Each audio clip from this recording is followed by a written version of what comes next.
नमस्कार दोस्तों, मेरा नाम है मिंटू और स्वागत है आपका हमारे यूट्यूब चैनल टेक्नोलॉजी तंत्र में। दोस्तों, आज हम बात करने वाले हैं एक ऐसे टॉपिक के बारे में। एक्चुअली टॉपिक नहीं, हम इसको एक बहुत ही बड़ा सरदर्द बोल सकते हैं कि स्मार्टफोन कौन सा लें। जब भी हम एक नया स्मार्टफोन लेने की कोशिश करते हैं तो हमारे दिमाग में बहुत सारे अलग अलग कन्फ्यूजन होते हैं कि स्मार्टफोन कौन सा लें, कब लें, अभी लें या थोड़ा देर बाद का इंतज़ार करें। क्योंकि देखिए, हर एक सप्ताह या 2 सप्ताह पे एक नए वेरिएंट लॉन्च हो ही जाते हैं मोबाइल फ़ोन का। तो हमारे दिमाग में हमेशा रहता है कि यार अभी ले, या फिर एक नया सुनने में आया है कि एक नया स्मार्टफोन अभी लॉन्च होने वाला है तो हम उसको लें। तो देखिए, इस सरदर्द का बात करें या फिर इस टॉपिक का बात करें तो इसमें सबसे ज़्यादा इफेक्टेड वे लोग होते हैं जो अपना पहला स्मार्टफोन लेना चाहते हैं। ठीक है, तो उनको ज़्यादा कन्फ्यूजन होता है क्योंकि भाई हर कोई चाहता है कि पहला जो स्मार्टफोन हो वो हमारे लिए परफेक्ट हो, perfect value for money smartphone हो।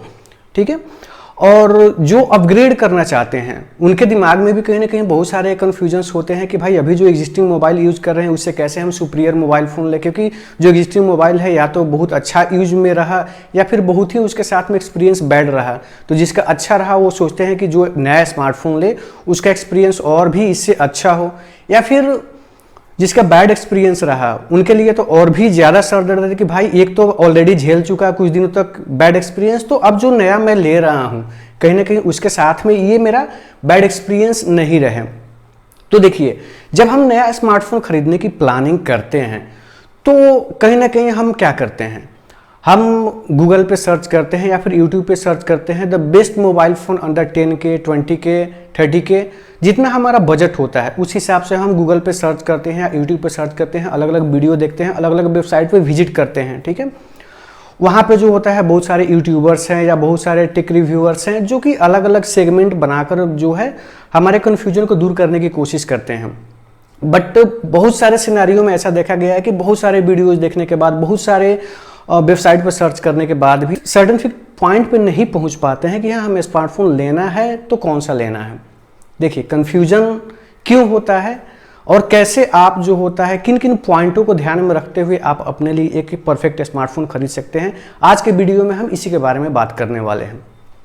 देखिए, सिर्फ आप अपना बजट डिसाइड करके और चाहते हैं कि एक अपने लिए परफेक्ट स्मार्टफोन ले ले तो कहीं ना कहीं आप कन्फ्यूजन में ही रहेंगे, आपका कन्फ्यूजन दूर होने वाला नहीं है। तो आज के इस वीडियो में हम बात करने वाले हैं 3 ऐसे पॉइंट के बारे में, 3 पॉइंट जिसको ध्यान में रखते हुए आप एक परफेक्ट स्मार्टफोन अपने लिए खरीद सकते हैं। तो चलिए, सबसे पहले पॉइंट के बारे में बात करते हैं, तो वो है आपकी नीड। देखिए, आपकी नीड क्या है वो सिर्फ आप ही बता सकते हैं, क्योंकि आप अगर ये चाहते हैं कि आप हमसे पूछें, ठीक है, कि आप कौन सा स्मार्टफोन यूज कर रहे हैं ताकि आप भी वही स्मार्टफोन ले लें, तो कहीं ना कहीं ये सही डिसीजन नहीं है आपका, क्योंकि हमारी नीड अलग है। मैंने जो स्मार्टफोन लिया है वो अपने यूज के हिसाब से लिया है, अपने नीड के हिसाब से लिया है। तो मेरा नीड और आपका नीड, ये दोनों का नीड अलग अलग हो सकता है। तो जो मैं यूज कर रहा हूं वही फोन आप यूज करें तो ये आपके लिए कहीं ना कहीं वाइज डिसीजन नहीं है।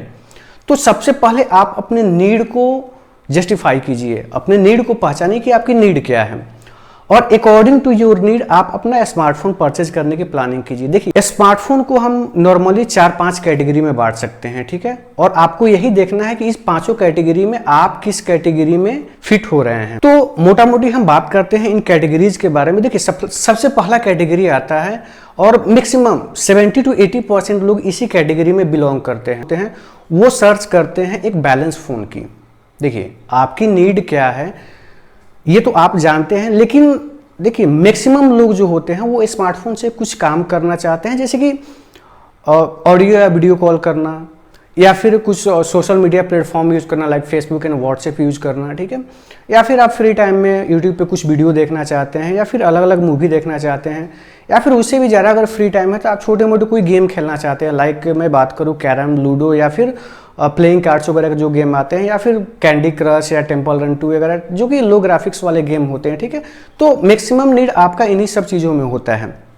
तो अगर आपकी भी नीड इतना ही है, ठीक है, तो आप जो होता है एक बैलेंस फ़ोन की तरफ बढ़ सकते हैं। एक आप बैलेंस फ़ोन चूज कीजिए अपने लिए, ठीक है, जिससे ये सारे आप डे टू डे लाइफ में जितने भी आप वर्क करते हैं इसको इजीली कर सकें। तो पहला कैटेगरी हमारा स्मार्टफोन कैटेगरी है वो है बैलेंस फ़ोन का। देखिए दूसरा कैटेगरी है कैमरा सेंट्रिक फ़ोन का। अगर आपकी नीड कैमरा की अधिक है, यानी कि आप ज़्यादा फोटोज और वीडियोज़ लेना पसंद करते हैं, तो आप एक कैमरा सेंट्रिक फ़ोन की तरफ जा सकते हैं। तो सेकंड कैटेगरी हो गया हमारा कैमरा सेंट्रिक फ़ोन का। ठीक है, तीसरा कैटेगरी हमारा हो गया बैटरी सेंट्रिक फ़ोन का। अगर मान लीजिए कि आपकी वर्क या आपकी नीड ऐसी है कि आप हर एक 10 या 12 घंटे पे अपना मोबाइल चार्ज नहीं कर सकते हैं। मान लीजिए कि बहुत लोग ऐसे होते हैं जो आज घर से बाहर निकले, एक दिन 2 दिन बाद वो घर पे आते हैं, ठीक है। उस बीच में बहुत सारे ऐसे कंडीशंस होते हैं जिसमें उनको मोबाइल चार्ज करने का टाइम नहीं मिलता है या फैसिलिटी नहीं मिलती है। तो वो लोगों के लिए ज़्यादा बेहतर होगा एक बड़ा बैटरी वाला स्मार्टफोन ले सकते हैं, ठीक है। तो तीसरा कैटेगरी हमारा हो गया बैटरी सेंट्रिक फ़ोन का। चौथा कैटेगरी हमारा जो है वो हम बात करेंगे गेमिंग स्मार्टफोन की। देखिए अब कुछ ऐसे गेमर्स हैं जो कि ज़्यादा हाई ग्राफिक्स वाले गेम खेलते हैं। देखिए गेम से मैं फिर यहाँ पे एक बात बोलना चाहता हूँ कि गेम मीन्स वो गेम नहीं जो कि मैंने अभी बताया था कि लूडो, कैरम या चेस खेलना चाहते हैं, कैंडी क्रश या टेम्पल रन 2 खेलना चाहते हैं, तो ये सब लो ग्राफिक्स वाले गेम है। इसके लिए हमें ज़्यादा रिसर्च करने की ज़रूरत नहीं है, ये किसी भी स्मार्टफोन में आपके आसानी से चल जाएंगे। एक बैलेंस फ़ोन भी अगर आप लेते हैं उसमें भी चल जाएंगे। लेकिन अगर आप पे हेवी गेमर है, आप एक हाई ग्राफिक्स वाले गेम खेलते हैं जैसे कि कॉल ऑफ ड्यूटी या फिर बैटल ग्राउंड वगैरह अगर आप खेलना चाहते हैं, ठीक है, तो इसके लिए आपको एक गेमिंग फ़ोन की ज़रूरत हो सकती है। पांचवा कैटेगरी हमारा हो गया क्लीन यूआई वाले फ़ोन्स, ठीक है। अगर आप चाहते हैं वो है कि आपके फ़ोन में फालतू के ऐप्स प्री इंस्टॉल नहीं हो या फिर ज़्यादा ब्लॉटवेयर नहीं हो, हेवी कस्टमाइजेशन नहीं हो, एकदम क्लीन साफ और सुथरा लुक हो आपके मोबाइल फ़ोन का, तो आप इसके लिए जो होता है एक क्लीन यूआई वाला फ़ोन यानी कि स्टॉक एंड्रॉयड ले सकते हैं, ठीक है। तो ये 4-5 कैटेगरी है, इसमें से आप अपने लिए सही कैटेगरी चूज कीजिए। कैटेगरी चूज करने के बाद अब आते हैं सेकंड पॉइंट पे जो कि है आपका बजट। देखिए बजट जो है वो हर किसी का अलग अलग होता है, तो आप अपने बजट के हिसाब से जो है अपना ये चूज कीजिए कि आपको कितने रेंज का फ़ोन लेना है और स्टिक टू पॉइंट रहिए। देखिए मैं एक बार बार ये चीज़ें बोल रहा हूँ कि आप स्टिक टू पॉइंट रहिए।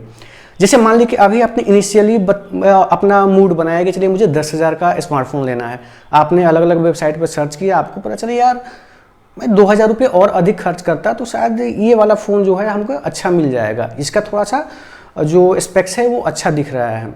आपने अपना बजट एक्सटेंड करके 12,000 कर दिया।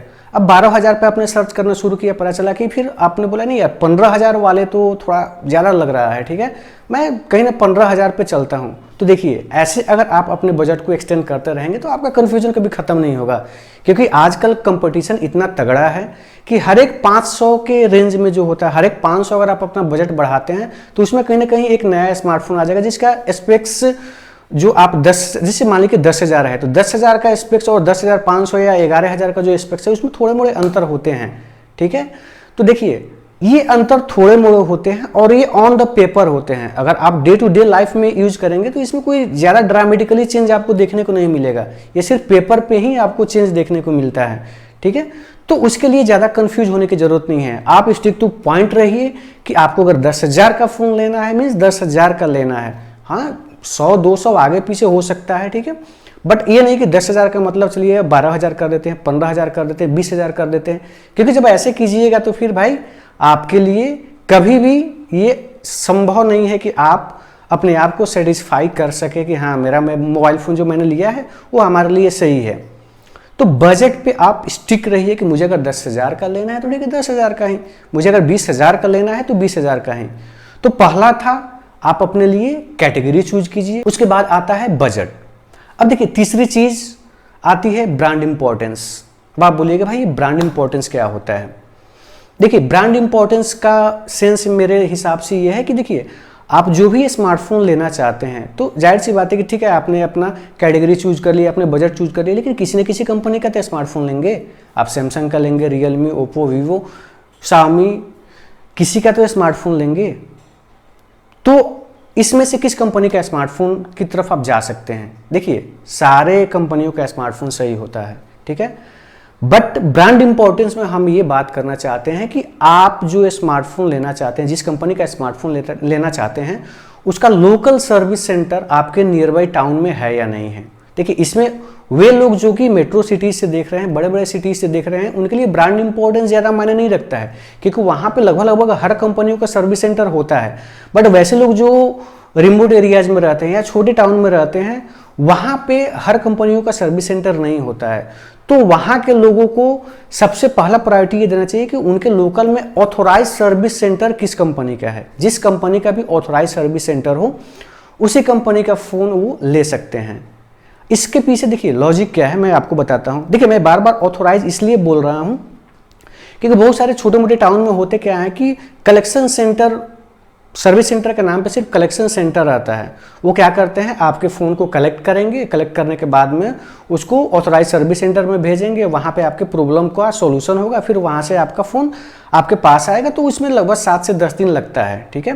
तो अगर आपकी प्रॉब्लम छोटी मोटी भी हो, ठीक है, अब उसके लिए आपको 7 या 10 दिन इंतज़ार करना, यहाँ तो स्मार्टफोन के लिए एक दिन भी बिना स्मार्टफोन के रहना बहुत ही मुश्किल होता है, फिर 10 दिन 15 दिन आप बिना स्मार्टफोन के कैसे बिताएंगे।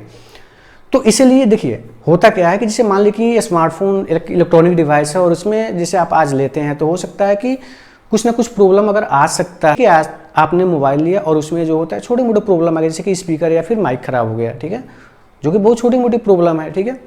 आप चाहें तो इसको आप लोकल शॉप पे जाएंगे, 100-200 रुपये देंगे, वो रिपेयर करके दे देगा, ठीक है। अगर आपके पास सर्विस सेंटर नहीं है आपको लोकल टाउन में, तो आप सोचेंगे चलिए यार 100-200 रुपये की ही बात है, मैं उसको दे देता हूँ, वो रिपेयर करवा लेता हूँ। बट आज आपने 100-200 रुपया देकर, छोटी प्रॉब्लम थी आपने रिपेयर करवा लिया, ठीक है, बट आपका वारंटी तो खत्म हो गया। अब मान लीजिए कि 2 महीने 4 महीने बाद आपके मोबाइल में कोई मेजर प्रॉब्लम आ जाता है, जैसे कि मान लीजिए आपका डिस्प्ले खराब हो गया या फिर आपका टच पैनल काम नहीं कर रहा है, ठीक है, या फिर कोई बड़ा हार्डवेयर इशू आ गया, ठीक है। अब उसके लिए आपको ऑथराइज सर्विस सेंटर में जाइएगा, वहाँ पे बोलेगा कि नहीं भैया आपका वारंटी तो खत्म है, ठीक है, आप पैसे देकर बनवा सकते हैं, जिसका कॉस्ट मान लीजिए 5 या 7 हज़ार आएगा, ठीक है। मान लीजिए 10-15 हज़ार का मोबाइल है, 5-7 हज़ार रिपेयरिंग कॉस्ट ही आ जाए, तो आपके लिए कहीं ना कहीं ये डिसीजन ले पाना ईजी नहीं होगा। उस समय आपको ये चीज़ कहीं ना कहीं दिमाग में हंट करेगा कि यार काश उस समय अगर मैंने ऑथोराइज सर्विस सेंटर से मैंने ये 100 या 150 रुपये का रिपेयर करवाया रहता, तो आज हमें इतना फालतू का एक्सपेंस नहीं खर्चा करना पड़ता है इस मोबाइल फ़ोन पे, ठीक है। तो ब्रांड इंपॉर्टेंस उन लोगों के लिए ध्यान में रखना जरूरी है जो कि छोटे टाउन से बिलोंग करते हैं, रिमोट एरिया से बिलोंग करते हैं, ठीक है। अगर आप मेट्रो सिटी से हैं, सारे सर्विस सेंटर आपके आसपास में अवेलेबल है, तो फिर बहुत अच्छी बात है।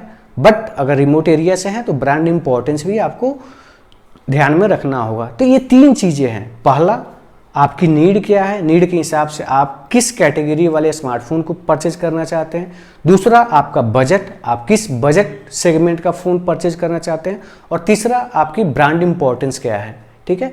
तो ये 3 चीज़ों को ध्यान में रखते हुए अब आप जो है सर्च कीजिए गूगल पे या यूट्यूब पे, ठीक है। जैसे मान लीजिए कि आपका बजट 10 हज़ार का है, ठीक है, और आप जो होता है एक बैटरी सेंट्रिक फ़ोन लेना चाहते हैं, और आप जो होता है एक रियलमी का फ़ोन लेना चाहते हैं, ठीक है। तो अब आप सर्च कीजिए कि best battery centric phone off Realme या शाओमी या MI अंडर 10,000 20,000, जो भी आपका बजट रेंज है, तो इस हिसाब से सर्च कीजिए, तो शायद आपको एक अच्छा रिजल्ट देखने को मिल पाएगा, ठीक है। अब मैं अगले वीडियो में आपको बताऊंगा कि जो मैंने ये 5 स्मार्टफोन कैटेगरी बताया, इसमें किन किन पार्टिकुलर एस्पेक्ट्स को आप ध्यान में रखते हुए एक वाइज सिलेक्शन अपने लिए डिसाइड कर पाएंगे। क्योंकि मैं इस वीडियो में बताऊंगा तो ये वीडियो बहुत बड़ा हो जाएगा, ठीक है। तो अगले वीडियो में मिलते हैं जिसमें हम आपको डिटेल में बताएंगे कि 5 सेगमेंट में आपको किस किस चीज़ों को, पार्टिकुलर किस किस एस्पेक्ट्स को ध्यान में रखते हुए आपको स्मार्टफोन लेना है, ठीक है। तो अगर आपको ये वीडियो पसंद आया हो तो वीडियो को लाइक और शेयर कीजिए, और अगर आप इस चैनल पर नए हैं तो प्लीज़ चैनल को सब्सक्राइब कर लें, ठीक है। तब तक के लिए चलते हैं, मिलते हैं अगले वीडियो में।